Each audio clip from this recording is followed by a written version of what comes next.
Khenpo Sodargye Manjushri Bakar Dargam Sando Sharma Dor Tomba Dirje Chanla Ki Shom Sara the Cheror Cherny Shankamsa Jawar Tiki Shan Yelar Jime Panzo Jala Soran de Gonke Toban Pora Shinji Lo.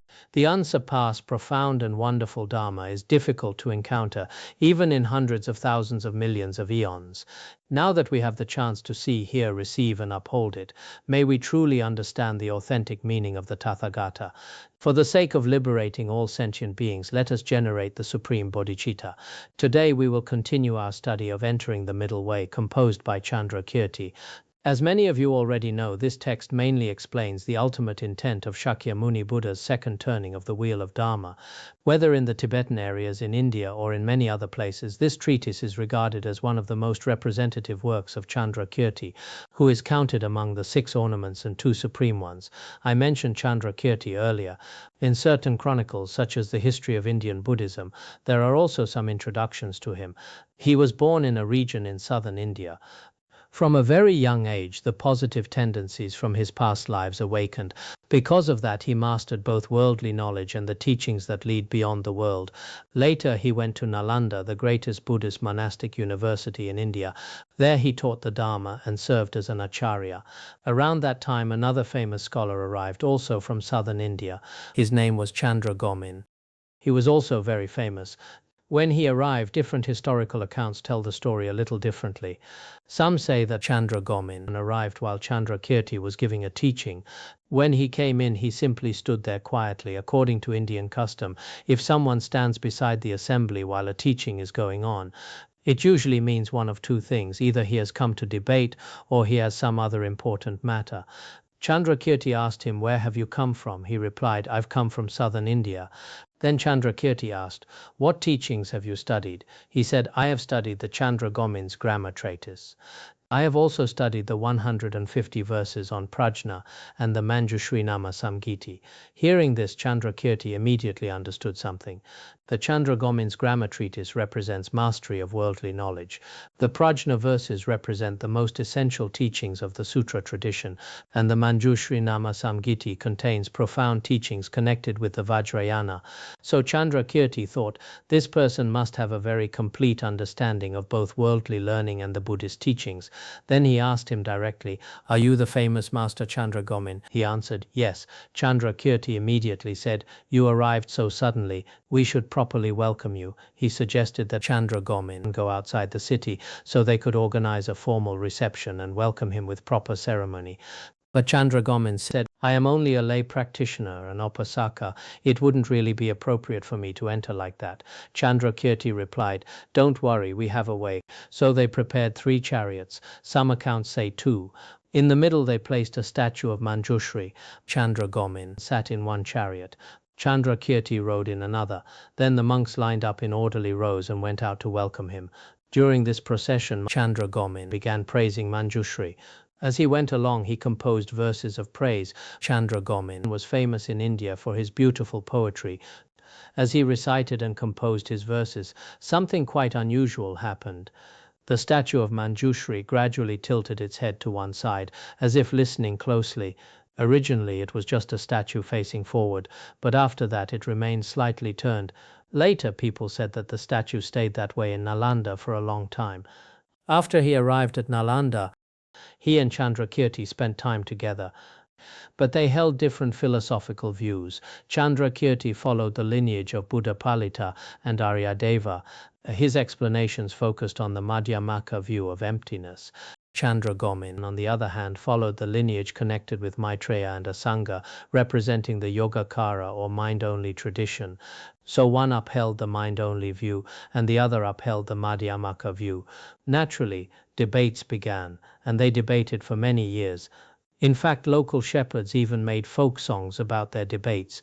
One of the songs said something like this: "Nagarjuna's view is very profound, but it can be both helpful and harmful, like a powerful medicine that must be used carefully." Chandragomin's view, however, is like nectar. It should be beneficial and easier for people to accept. What did they mean by that? They meant that if someone's foundation isn't strong enough, the Madhyamaka view could be misunderstood and might even cause confusion. but the teachings of Asanga and the Yogacara tradition are usually easier for most people to accept. However, during their debate, something interesting happened. Each time they debated, Chandrakirti's wisdom seemed incredibly sharp and immediate. When Chandragomin was questioned on the spot, sometimes he couldn't answer right away, but the next day he would come back with extremely strong responses. So Chandrakirti began to wonder, how does he suddenly become so brilliant the next day? He suspected that perhaps Chandragomin was asking someone for help. So one night he secretly went to observe him. According to some accounts, Chandragomin was staying in a temple dedicated to Avalokiteshvara. Other accounts say he was staying in a cave. Some accounts say he was staying in a temple dedicated to Avalokiteshvara. That night, Chandragomin began asking questions he had been unable to answer during the debate that day. And Avalokiteshvara answered them one by one, explaining everything clearly. Right at that moment, Chandrakirti walked in. As soon as he entered, the manifested form of Avalokiteshvara dissolved back into the original stone statue, but one hand had not yet fully returned. People later called it the Avalokiteshvara with the raised finger. It is said that the statue remained like that for a long time. Seeing this, Chandrakirti said, "Avalokiteshvara, how is this? Do bodhisattvas also have friends and enemies? Why do you teach him but not me?" Later, Avalokiteshvara appeared to Chandrakirti in a dream and told him, "You are under the guidance of Manjushri. You do not need my instruction." Still, Chandrakirti practiced intensely for 7 days, and eventually Avalokiteshvara also personally bestowed blessings upon him. So when we look at some historical accounts, we can see that the author of this text, Chandrakirti, was truly an extraordinary master. In Tibetan, there are a few scattered biographies about him, though not very many. But I think it is important for us to know at least a little about the author. Of course, regarding his wisdom, we already discussed that in the previous class. As we continue analyzing the text, you will see that his insight is extremely sharp, his reasoning very precise, and his language quite powerful. From the text itself, we can clearly sense the brilliance of his intellect. But when it comes to his compassion and his extraordinary spiritual attainments, we mainly learn about those through historical records. So after briefly understanding something about the author's life, we can now move into the main topic. Traditionally, in Tibetan Buddhist teaching, when masters give teachings on a text, they usually review the outline every day. They might start again from the beginning, first explaining the structure, such as the good beginning, good middle, and good conclusion, and then gradually moving step by step to the section being taught that day. That is the traditional style. But in our case, since many of you are also taking notes and recording the teachings, repeating everything every day would create a lot of unnecessary repetition. So I hope those of you studying entering the middle way will keep track yourselves of where we are in the text. When studying a philosophical treatise, each section is closely connected to what came before. If the earlier points are not understood, the teacher may assume everyone already understands them and continue explaining based on that foundation. But if the listener has not really grasped the earlier ideas, it can feel a bit like being lost in the clouds. So as we continue studying, it is very important that you keep the earlier teachings clearly in mind. Another thing I want to emphasize is that for some of you, this material may feel a little unfamiliar. If you have never studied Madhyamaka before and don't have much background in it, you might find it a bit challenging. It's not like studying texts such as the words of my perfect teacher or the way of the Bodhisattva, where almost every sentence is quite easy to understand. Here we are discussing something extremely profound, the true nature of all phenomena. And in the process, many great masters of the past debated with each other and presented different viewpoints. If we do not have a pure attitude, we might start thinking, why are these masters always arguing with each other in these texts? One might have such discriminating thoughts, but there is no need to think like that. These masters are playing in the ocean of wisdom. Using their intelligence and eloquence, they engage in a kind of debate that is almost like a game. As observers, we can simply enjoy it and learn from it. Each master has his own intention and his own meaning behind what he says. So when listening to these teachings, we should maintain a pure perception toward the great masters of the past, even when they present different views. At the same time, you should also think for yourself, using your own reasoning and understanding. Reflect on how you would interpret each verse. Think carefully about the meaning of every stanza. That is very important. For our study this time, we will mainly rely on the commentary by Khenpo Tepa as the overall framework and main thread for our explanation. I believe this commentary has a few unique qualities. First, it represents Mipham Rinpoche's definitive views. It utilizes his topical outlines and follows his perspective almost entirely. The author is someone truly well versed in Mipham Rinpoche's works, such as The Adornment of the Middle Way and The Beacon of Certainty, as well as other sutra and tantra teachings. He is extremely proficient in our own lineage's views of Mipham Rinpoche. Being deeply familiar with our own lineage's stance is very necessary. Second, this commentary is neither too long nor too short. It's just right. If it becomes too broad, in our Tibetan tradition there are many commentaries on entering the middle way written by great scholars that are incredibly vast. They are so long that you can lose track of the point. Sometimes it's hard to even find your way back out of them. If it's too broad, we lose the essential meaning, but if it's too brief, it might be too concise to be clear. The middle way is quite complex. The scholar Gendun Chofel once said that when he went to India, even the views of the Shravakas school seemed very profound and complicated. The middle way is the same. It looks simple, and entering the middle way doesn't actually have that many verses. But when you really dive into it, you find that the great masters of the past have been debating these points endlessly. It's quite fascinating. If a commentary is too short, it might not explain things well, but this one strikes a perfect balance. Plus, the author has his own realization and awakening regarding the middle way. When an awakened person writes, their words carry a certain inspiration and blessing between the lines. I highly recommend using this as a reference while you study. When I teach, I don't necessarily go through every single word and sentence. There is a difference between teaching, translating, or writing a word-for-word treatise. As a teacher, my goal is to make the general meaning clear to you. I have this sincere wish to express things in a way that helps you understand. Sometimes using too many difficult or profound technical terms can actually block your understanding. So while I might not express every single detail, a translated book provides a wonderful convenience for you. Now that we have the book, you can read it, use it as a reference during your studies, and use it later when you are teaching or tutoring others. I think this commentary is very suitable because it's not too expansive and not too brief. That's why I chose to translate it. Even though there are countless other commentaries on entering the middle way, I thought about it for a long time before deciding on this one. So we will use this content to give a simple explanation, and you can follow along in the book. Previously, we finished the second outline regarding the qualities of abandonment. In the last session, we talked about abandoning the three fetters. Upon reaching the first bhumi, a bodhisattva fundamentally severs the three obstacles: the view of a self, doubt, and the adherence to rules and rituals, shilavrata paramasha. This is truly remarkable. For us ordinary people, we are troubled every day by the view of a self and by doubt. We wander into wrong paths and hold on to all sorts of wrong views. Especially in today's world, there are so many different ideologies and schools of thought in society. These schools often don't help with liberation, and they might not even benefit your mental health in this life. There are many misleading teachers passing down dangerous ideas. We should try to be ethical people and use our wisdom to observe our environment and what we are learning and practicing. Today we begin the third section, Qualities of Realization. Such a bodhisattva upholds the state of supreme joy. Such a bodhisattva refers to those who have reached the first bhumi. What does such a bodhisattva practice? He is practicing the merits of the first bhumi. What have they attained? They have moved away from all the discordant factors we discussed, such as the three binding factors and the three things to be abandoned. Their joy is incredibly intense. In the secular world, we know how people feel when a business succeeds or when they start a family.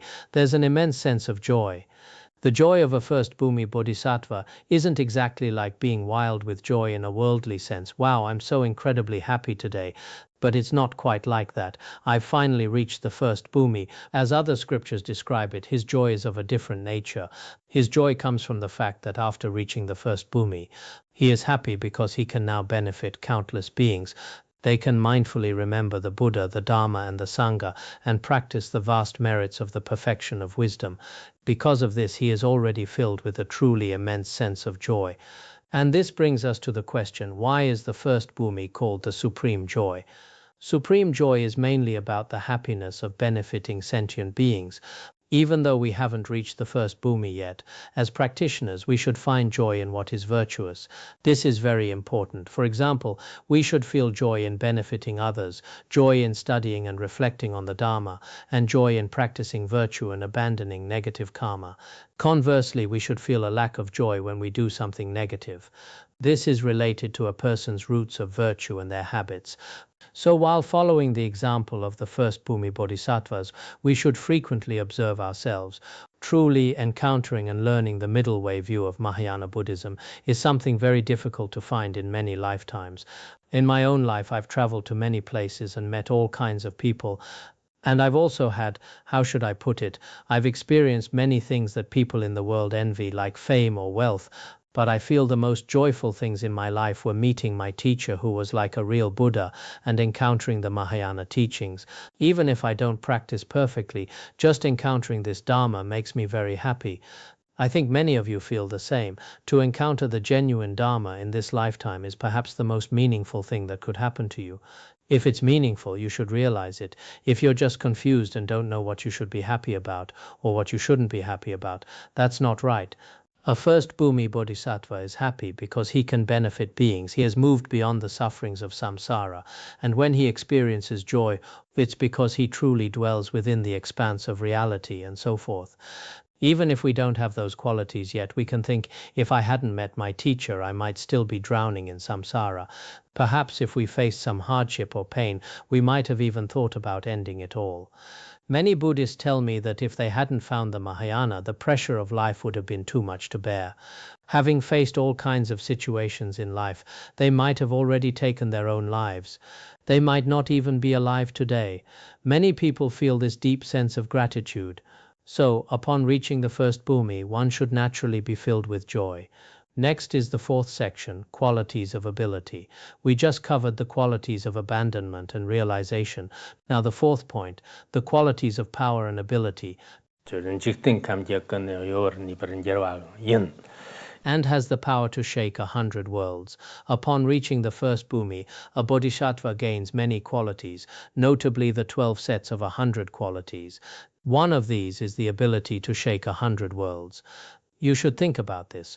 When it comes to attaining the first bhumi, people shouldn't just assume they have reached the bhumis, because they might not actually possess these powers. For example, they can use their miraculous powers to shake 100 worlds. Of course, this shaking, as the Lotus Sutra says, this shaking isn't necessarily like an earthquake that causes terror. It's more about shaking sentient beings awake from the dark sleep of ignorance. It brings joy and positive change. In a single instant, they can enter, stay in, and emerge from 100 different meditative absorptions. In a single instant, they can see 100 Buddhas, and in the next instant, even more. In a single instant, they receive the blessings of 100 Buddhas. They can travel to 100 pure lands at will, and within those 100 Buddha fields they can radiate light and use their clairvoyance to teach or ripen 100 sentient beings all in one instant. They can live for 100 eons in an instant and understand 100 eons of the past and future. They can open or contemplate 100 doors of Dharma, and they can manifest 100 bodies from one. I think this was mentioned in A Journey to the West. A reporter once asked His Holiness Jigme Phuntsok Rinpoche, "I heard you are an emanation of Lerab Lingpa, but Sogyal Rinpoche is also an emanation of Lerab Lingpa. How can one person have two emanations? I'm a bit skeptical." His Holiness replied that upon reaching the first bhumi, one body can become 100 bodies in a single instant, so becoming two people is nothing, it's incredibly easy. That is exactly what was said at the time. A bodhisattva can also have 100 retinues and so on. These are just the brief descriptions. Later on, when we discuss the qualities of each bhumi, there is a long string of verses that explains these in detail. This is the quality of their ability. This is what the qualities of the first bhumi look like. So if some people think they've already reached the first or the 8th bhumi, it shows they don't really understand the scriptures. Many of these points are found in the 10 Bhumi Sutra. That's why we study entering the middle way. Once you've studied it, you basically know the qualities of each bhumi from the 1st to the 10th, what obstacles they abandon, and what abilities they have. We will gain a clear understanding of all these different aspects. We will also understand what happens beyond the 10th bhumi, the qualities of the Buddha bhumi, and how it is attained. All these points will become very clear. Therefore, our study of entering the middle way isn't about seeking financial gain or worldly success. It's not like studying design, architecture, or law, fields that have their own specific purposes. Our primary goal here is to achieve liberation for ourselves and to help others realize that beyond our limited imagination, there are profound truths that transcend the mundane world. Next is the fifth point, the quality of further advancement.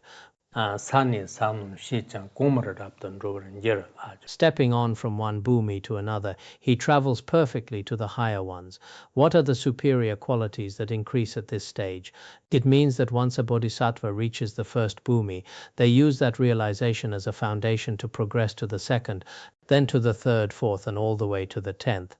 Their progress is continuous because they have abandoned all discordant factors and increased every quality of realization.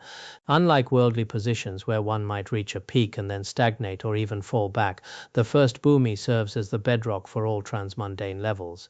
From there, the bodhisattva moves steadily upward until after the 10th bhumi, they reach the state of no more learning, the stage of perfect Buddhahood. This represents a constant opportunity for advancement. These points we've discussed so far all pertain to the qualities that adorn one's own mental continuum. The third major section covers the qualities of purification. This is explained in two parts, a direct explanation and an explanation through analogy. First, the direct explanation.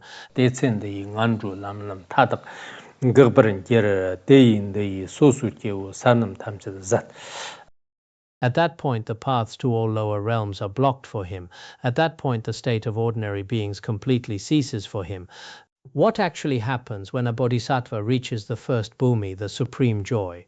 Essentially, they permanently close the doors to the lower realms, hell, the hungry ghost realm, and the animal realm. All of these lower paths are completely closed off once one reaches the first bhumi. Now, we might think, wait, isn't it said that practitioners on the paths of accumulation and preparation, specifically at the stage of patience, already avoid falling into the lower realms? Why is this quality only attributed to the first bhumi? There is a crucial distinction here. At the stage of patience on the path of preparation, the lower realms are only suppressed. The causes aren't triggered simply because the right conditions aren't present. But at the first bhumi, the very seeds of these lower births are fundamentally uprooted and destroyed by primordial wisdom. This is a definitive shift. Once you reach the first bhumi, there is no possibility of ever falling back into the three lower realms. Furthermore, the state of an ordinary being or prithakjana is completely extinguished. We often use the terms ordinary being or worldling to describe those of us who are driven by our individual karma to wander and suffer in the 6 realms of samsara. That is why we refer to this as the state of an ordinary being. But once a bodhisattva reaches the first bhumi, this ordinary state is completely extinguished. Everything below that level, including the paths of accumulation and preparation, is still considered the ordinary being. In common terms, we distinguish between those who have entered the path and categorize those on the path of accumulation and preparation as practitioners, while those who haven't yet entered the path are called ordinary beings. That is one way to put it. A first-level bodhisattva is the only true noble one, Arya. Everyone below the first bhumi on the path of accumulation, everyone on the path of preparation, and everyone who has not even entered the path, all of them still belong to the state of an ordinary being. In common Buddhist parlance, we often talk about transcending the ordinary and entering the sagehood. This transition officially happens at the first bhumi. Many practitioners today have fuzzy concepts about who is a bodhisattva and who is an ordinary being, or what the cognitive and afflictive obscurations really are. Many are not quite clear on even these basic concepts. Whether they are explaining it to others or in the process of their own practice, they only have a vague general idea. Sometimes when they mention a bodhisattva, of course, it can be used as a title or name. Often when someone is a bit older, we call them old bodhisattva, old bodhisattva. But what a real bodhisattva actually is, just like what was discussed yesterday, strictly speaking, it refers to a first-bhumi bodhisattva. A first-bhumi bodhisattva possesses extraordinary qualities. Of course, in terms of conduct, we have those kinds of bodhisattvas as well. When you do some good deeds, people might say you are a living great bodhisattva. That is also a common way of speaking. So whether we are Buddhists or non-Buddhists, when applying these professional terms, we must be very strict and precise. Otherwise, we will just use them carelessly. Those who don't know the Buddhist principles are one thing, but for those who do understand, what exactly is the range of an ordinary being? At what point does one start being called a bodhisattva? Especially now that we are studying entering the middle way, everyone must clearly understand a true bodhisattva begins from the first bhumi. Anything else doesn't really count. They are just bodhisattvas in name or in their conduct. Ordinary beings can include those on the paths of accumulation and preparation, as well as everyone who hasn't entered the path, including non-Buddhists. All of these can be called ordinary beings. So if you tell some people that they are ordinary beings, they get very unhappy. Actually, there is nothing wrong with being an ordinary being. Take the path of accumulation and the great path of accumulation. You see, the qualities of the great path of accumulation are quite immense. In a single instant, they can use their miraculous powers to listen to the Mahayana Dharma before Buddhas and Bodhisattvas of the 10 directions. Even someone with that level of ability is still called an ordinary being. So we should understand these principles clearly. From the First-Bhumi Bodhisattva onward, as explained in the Wish-Fulfilling Treasure, we untie the 4 wheels. The paths of accumulation, preparation, seeing and meditation. The knots are untied respectively at the navel, heart, throat and crown wheels. The knots of the subtle channels, the 21 knots, all begin to untie from the first Bhumi Bodhisattva. At each Bhumi, 2 pairs are untied. Then at the end of the 10th Bhumi, meaning all 21 channel knots, they are completely untied upon attaining the Buddha Bhumi. Upon untying them, the fruition of no more learning is achieved. In various contexts across Sutra and Tantra, there are specific practices and their corresponding concepts. Next, the explanation continues. This is the explanation using an analogy. We just mentioned how he is distanced from the lower realms, meaning that he has attained the noble state. Now, for the explanation by analogy, his is described clearly in terms akin to the 8th Arya. What is the first Bhumi Bodhisattva really like? What is their actual situation? To explain it to the Shravakas, we use an analogy. Don't you have a noble being called the 8th Arya? It is just like that 8th saint. The first Bhumi Bodhisattva here is the same. What does the 8th Arya refer to? Those who have studied the Abhidharma Kosha will know, otherwise this will be quite unfamiliar. It can only be explained like this. Regarding the Arya as defined in the Abhidharma Kosha, if we count in the forward order, candidate and fruition of stream enterer, candidate and fruition of once returner, candidate and fruition of non-returner, and candidate and fruition of arhat. Counting forward, from the stream enterer candidate to the fruition of arhatship, there are 8 noble attainments. The stages of the noble ones are arranged like this. When it says it's just like the 8th Arya, it's counting in the reverse order.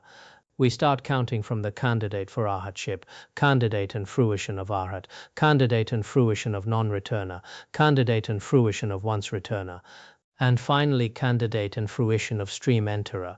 If we count from the candidate for arhatship, who is the 8th noble saint, it is the stream enterer fruition. The stream enterer fruition is the path of seeing in the Shravakayana. At this stage, one has abandoned all afflictions of the path of seeing. What this means here is, don't you Shravakas speak of the 8th among the 8 noble fruits. Counting from the reverse, the 8th one has essentially extinguished all afflictions and distanced himself from all ordinary states. Starting from all primordial wisdom of the path of seeing, our Mahayana first Bhumi Bodhisattva is also equivalent to your 8th noble fruit. In this way, the Shravakas can fully understand it based on their own terminology. This should be made clear.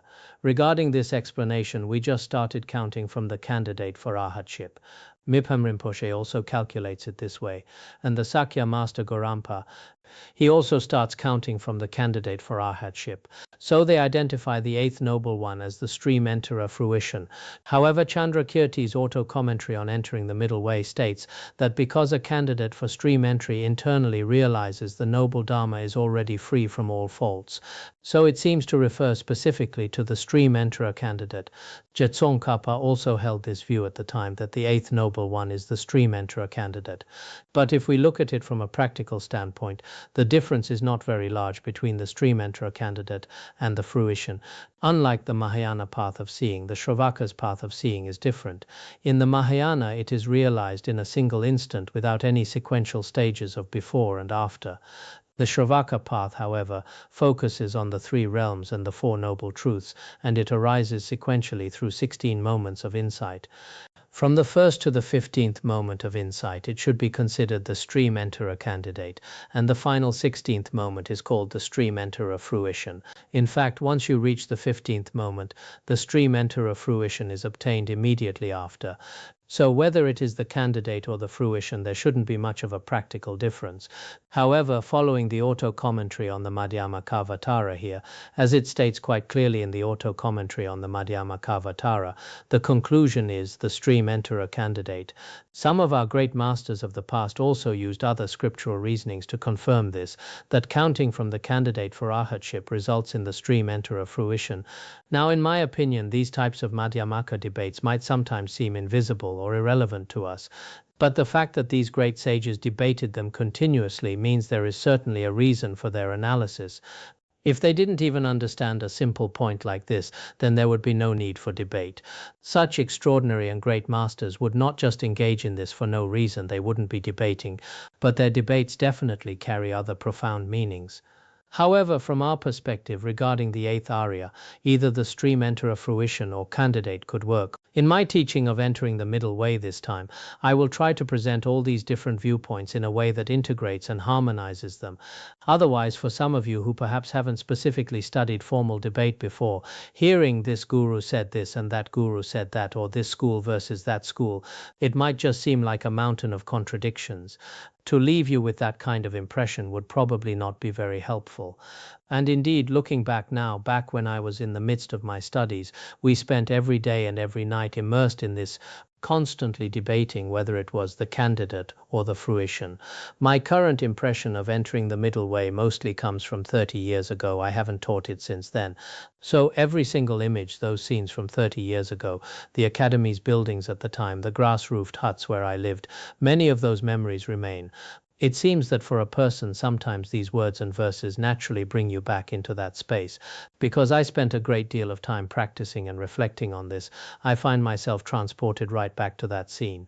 Although I don't seem to have much time to read extensively now, while I am teaching, basically, because I spent so much time on this in the past, it all remains very clear to me. But regardless, regarding the eighth Arya, the candidate and the fruition of stream enterer are quite similar. Actually, that is exactly what it means. Everyone should understand this. I don't know if I have made myself clear. It would be better to have an exam after the class. That would be good. Having everyone give a presentation would make it much clearer. Every single person should give a presentation. Next, the second point covers the qualities of magnetizing the mental continuum of others. This is divided into two parts, the direct explanation and the supplementary remarks.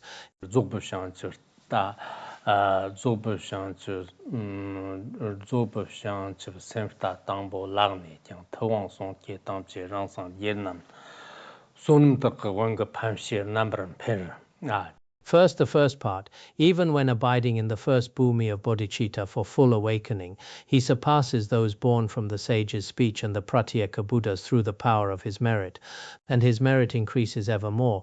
What is this mainly talking about here? It primarily discusses how a First-Bhumi Bodhisattva surpasses Shravakas and pratyeka Buddhas through merit. This is the main point. His merit is truly vast. Even as a First-Bhumi Bodhisattva who has only just initially generated the heart of awakening, his merit already surpasses that of the Shravakas and pratyeka Buddhas. And what is the reason? It is because his power of merit has increased to an extreme degree. This is the primary principle being taught here. First, we should also recognize this. As mentioned previously, when relative bodhicitta arises in one's mental continuum, it already surpasses the Shravakas and pratyeka Buddhas. Whether it is relative bodhicitta or the bodhicitta of non-referential great compassion, it is capable of surpassing the Shravakas. Shravakas are referred to here as born from the sage's speech, because in the past the Buddha taught them the Dharma, and after hearing the teachings they later attained the fruition. This is why they are called born from the sage's speech. Then there are the pratyeka Buddhas, as we knew before. They meditate on the 12 links of dependent origination and finally attain the fruition of a pratyeka Buddha. The merit of such relative bodhicitta or non-referential great compassion, this kind of bodhisattva far surpasses what He surpasses the Shravakas and surpasses the Pratyeka Buddhas. Why? Because his power of merit is vastly increasing, whereas Shravakas and Pratyeka Buddhas do not possess such vast merit. Now, in our relevant commentaries, the Sutra of Maitreya's Liberation is often cited. There is an analogy in the Sutra of Maitreya's Liberation. For instance, when a king's prince is first born, because he possesses the royal signs and excellent marks, and because his lineage is so noble, for this reason he far surpasses even the elderly ministers. He is after all the son of a king. By the same token, for our bodhisattvas who have just generated bodhicitta, the moment they give birth to bodhicitta, they are already born into the family of the Tathagatas. Therefore, by relying on bodhicitta and the power of non-referential great compassion, they far surpass Shravakas and Pratyeka Buddhas who have been practicing for a very long time. This is the first analogy. The second analogy, the Buddha also told the son of noble family, take the king of birds, the Garuda, in our world. When it is first born, the power of wisdom in its wings and its eyes is already very mature. Many other birds simply cannot compare to it. By the same token, our bodhisattvas of initial resolve are also born into the Garuda family of the Tathagatas. Relying on the power of the wings of his resolve, wisdom and compassion, and the quality of the pure eye of his great compassion, he completely surpasses all Shravakas and Pratyeka Buddhas. So this point is explained here. Because another principle follows immediately after, the meaning between these two is, what are the qualities of a First-Bhumi Bodhisattva like? A First-Bhumi Bodhisattva is very powerful. Compared to a Shravaka who has abandoned the afflictive obscurations, the Bodhisattva's merit already surpasses his. Even compared to a Pratyeka Buddha who has practiced virtuous Dharma for 100 eons and has abandoned the self of persons and half of the self of phenomena, the Bodhisattva can exceed him in terms of merit. A First-Bhumi Bodhisattva is indeed very formidable. This is the primary point being made here. Now, is a First-Bhumi Bodhisattva really that formidable? When it comes to the depth of their wisdom, the way wisdom enters reality, it is still a little bit. A First-Bhumi Bodhisattva is not that powerful yet. He only surpasses them in this regard when he reaches the seventh Bhumi. So here the relationship is sometimes a bit complex. Sometimes it seems to us you are just Shravakas and Pratyeka Buddhas of the lesser vehicle. What do you count for? One could say that, but sometimes even a First-Bhumi Bodhisattva cannot. Even from the second Bhumi up to the sixth Bhumi, in certain aspects they cannot surpass Shravakas and Pratyeka Buddhas. A Shravaka or Pratyeka Buddha possesses the full wisdom of the selflessness of persons, and added to that, he has a certain power of meditative concentration. He then enters the Dharmadhatu in that state. In some general aspects, the wisdom from the first to the sixth Bhumi cannot surpass him. So there is this issue, and how is this issue explained? Next we shall discuss it by way of supplementary remarks. When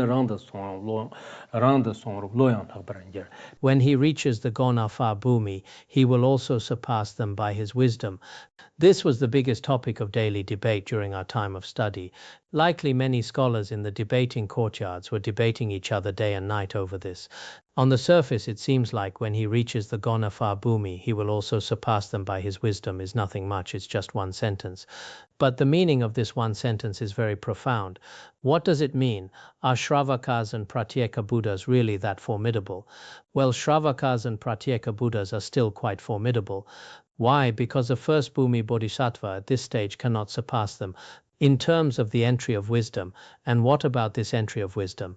It is only at the seventh Bhumi. The seventh Bhumi is the Gonafa Bhumi. When he reaches the seventh Bhumi, the Gonafa Bhumi, then his wisdom becomes superior. If that is the case, the wisdom of a First-Bhumi Bodhisattva compared to the wisdom of Shravakas and Pratyeka Buddhas, which wisdom is more excellent? It is not the entirety of their wisdom, as will be explained below, it is a portion of the wisdom. For instance, the following part is called abiding in the vast field of seeing and knowing one's own sphere of cognition.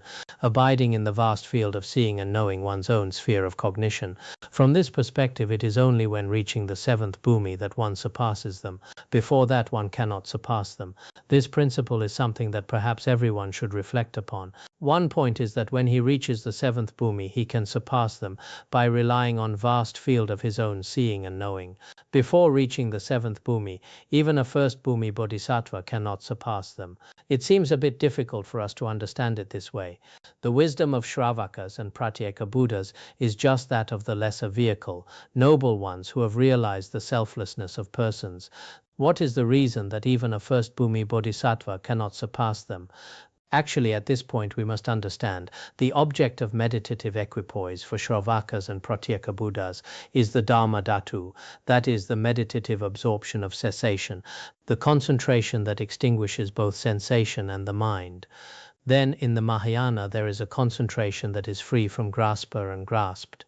This is called the concentration of the Dharma Dhatu. Now, when we enter meditative equipoise, do we enter the Mahayana concentration or the Shravakas absorption of cessation?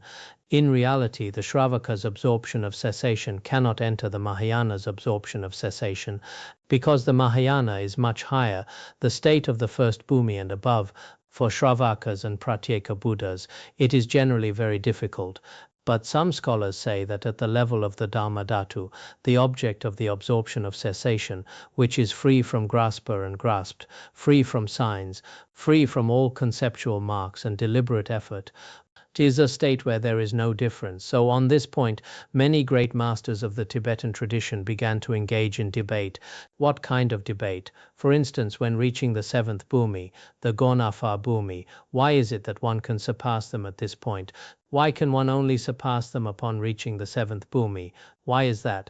Because masters like Tsongkhapa and Rendawa stated that when a bodhisattva reaches the seventh bhumi, he can enter and arise from the absorption of cessation moment by moment. They often say moment by moment. Why is it that he can enter it only upon reaching the far-reaching level?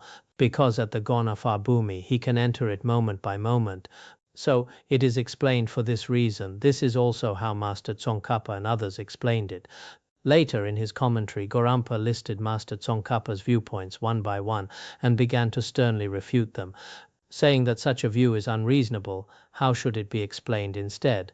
Because when reaching the Gonapha bhumi, the clinging to characteristics will no longer arise. For this reason, he can enter his own meditative equipoise. He enters this concentration because clinging to characteristic no longer arises. Mipam Rinpoche specifically, I remember there are probably 1 or 2 essays regarding this issue in his writings. In those he states that although the great masters of the past had different explanations, he believes that at the seventh bhumi, the Gonapha bhumi, one enters meditative equipoise in a spontaneous manner. In that case, in terms of realizing the Dharma Dhatu, there is no real difference between the first and the sixth bhumi. An arhat should also have realized emptiness, and bodhisattvas from the first to the sixth bhumi also realize emptiness. So in terms of this wisdom, it shouldn't be the reason. But why is it that only a seventh bhumi bodhisattva can surpass these Shravakas and Pratyeka Buddhas? The primary reason lies in the manner of entry. I don't know if, at any rate, I have some slight impression of it. You all should look into this more deeply. The viewpoints of the various lineages are certainly all different. Actually, here the Sakya, Gelug and Nyingma schools all have quite a few debates on this. The Gelug school says it's moment by moment. The omniscient Gorampa says clinging to characteristics no longer arises. And then Mipam Rinpoche, including in his commentaries on the beacon of certainty and the ornament of the middle way, often discusses these principles as well. Mipam Rinpoche says it is by the manner of being effortless. So why is that? I will first explain Mipam Rinpoche's viewpoint here. Why did Mipam Rinpoche say this? Because, as everyone knows, by the time a bodhisattva reaches the eighth bhumi, basically all deliberate efforts, just like a river merging into the ocean, are without any deliberate effort. Before that, whether at the first or the seventh bhumi, there is still some deliberate effort and some exertion. Some effort is required, effort is necessary. So before that, there is at least some. Therefore, at this point, because at the seventh bhumi, one naturally begins to extend inside toward the Gonapha bhumi, since one is about to reach the eighth bhumi. After the eighth in the 3 pure bhumis, no effort is needed, it is natural. So at the seventh bhumi, all afflictive obscurations, both co-emergent and conceptually imputed, have completely vanished as well.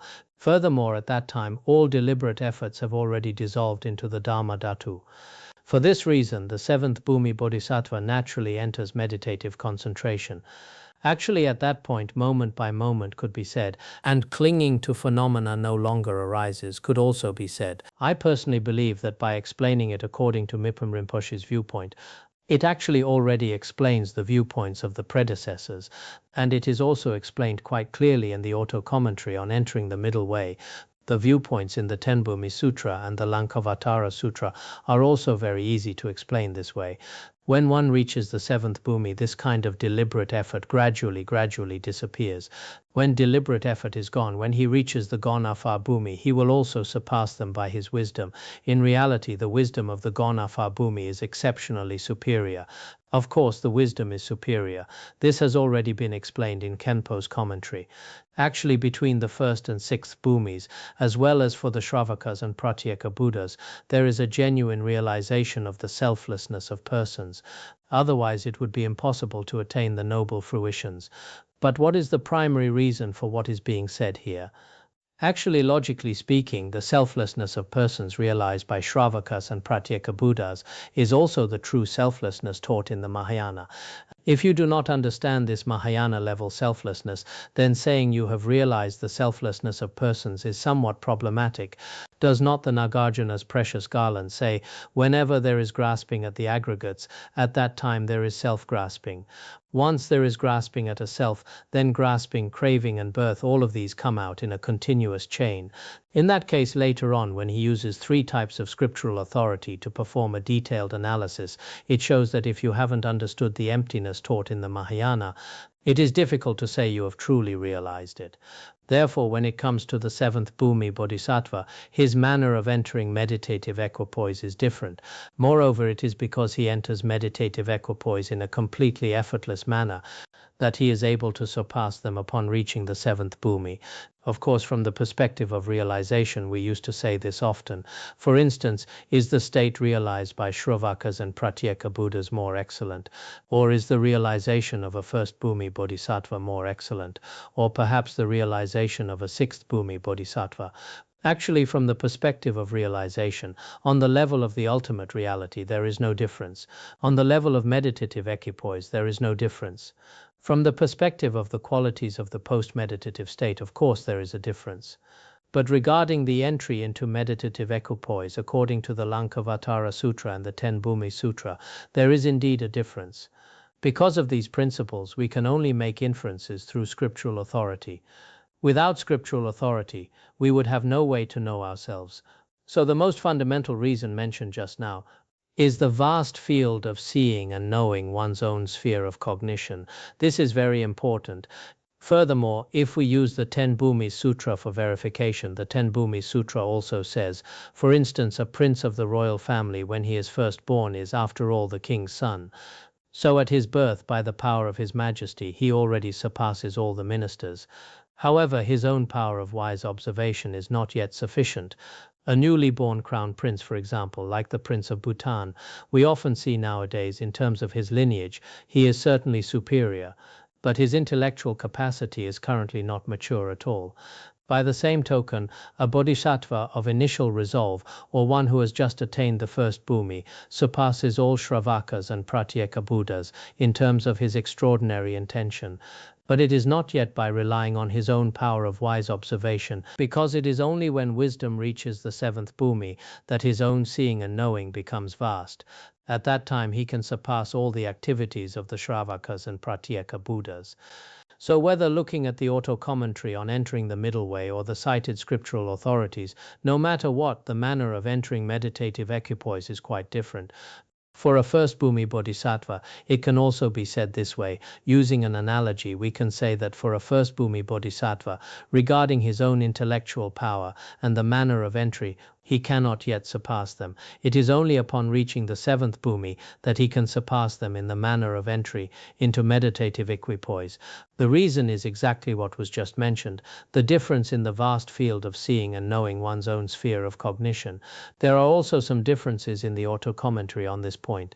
In Khenpo's commentary, he says that originally the explanations by the great masters of Tibet held various viewpoints.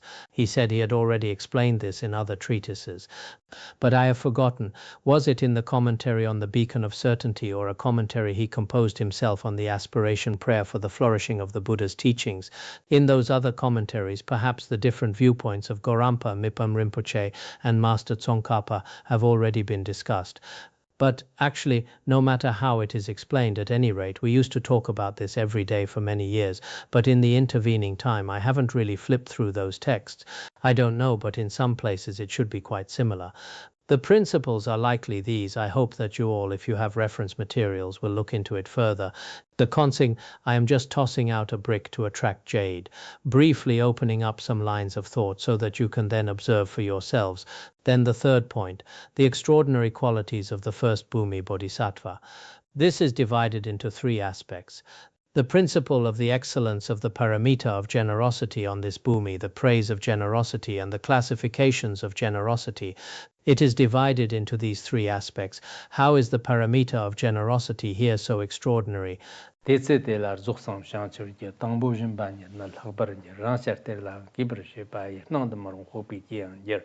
At this point, the first cause of full awakening, the perfection of generosity, will become preeminent, committed to giving away even his very flesh.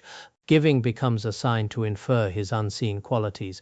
Here, when speaking of the First-Bhumi Bodhisattva, his mind of generosity is exceptionally extraordinary. He has no stinginess, and it is particularly easy for him. Giving to others does not cause him the slightest bit of annoyance or pain. So his giving, that is to say, such generosity, is also the cause for attaining the first bhumi. Because the first bhumi bodhisattva can surpass others, and the most primary way he surpasses them is through generosity. What does this look like specifically? For example, giving the flesh of his own body piece by piece to sentient beings, not only does he not regret it, but he is extremely respectful. He is very joyful and earnest. He is exceptionally happy. This is something we also see frequently. When Shakyamuni Buddha was on the path of learning, he often gave his own flesh as an act of generosity. Of course, there are some individual ordinary beings, like the author of The Wheel of Sharp Weapons, Dhammarakshita, who, although he had not attained the bhumis, possessed such firm and stable faith that the phenomenon of giving one's own flesh did occur in very rare instances. But what is primarily being discussed here? Is it a first bhumi bodhisattva? We can know this by observing his generosity, because originally the first and second bhumis are completely beyond our sight. However, although they cannot be seen, there is another kind of behavior through which we can make an inference. If a person uses their own body to perform generosity, then it is possible they are a first bhumi bodhisattva. It is possible. If during a life release someone falls into the river and another person goes to save them, using their own body to rescue them, whether that person is close to the first bhumi is also hard to say. So for a first bhumi bodhisattva giving his own flesh to others, this is also something we can infer, right? The 10 Bhumi Sutra also says, by smoke one can know that there is fire wherever the smoke rises. Also, for instance, where water birds exist, there is water. By the same token, one knows a bodhisattva through external signs. For example, if he gives his body in generosity, then he has attained the first bhumi. Or when hearing the teachings on emptiness, his heart is filled with great joy, repeated joy, tears stream down, or his hairs stand on end, and so forth. These are also a kind of inference. So through inference, we also know of the first bhumi bodhisattvas. A first bhumi bodhisattva is originally invisible, but we can know of them through reasoning. So here the primary discussion is the extraordinary qualities of the first bhumi bodhisattva. We also hope that in the future we ourselves will truly give up our own bodies to protect sentient beings using our own flesh and blood as an offering, just as the Buddha did while on the path of learning. This is also something very much worth rejoicing in. All right, that is all for today's introduction.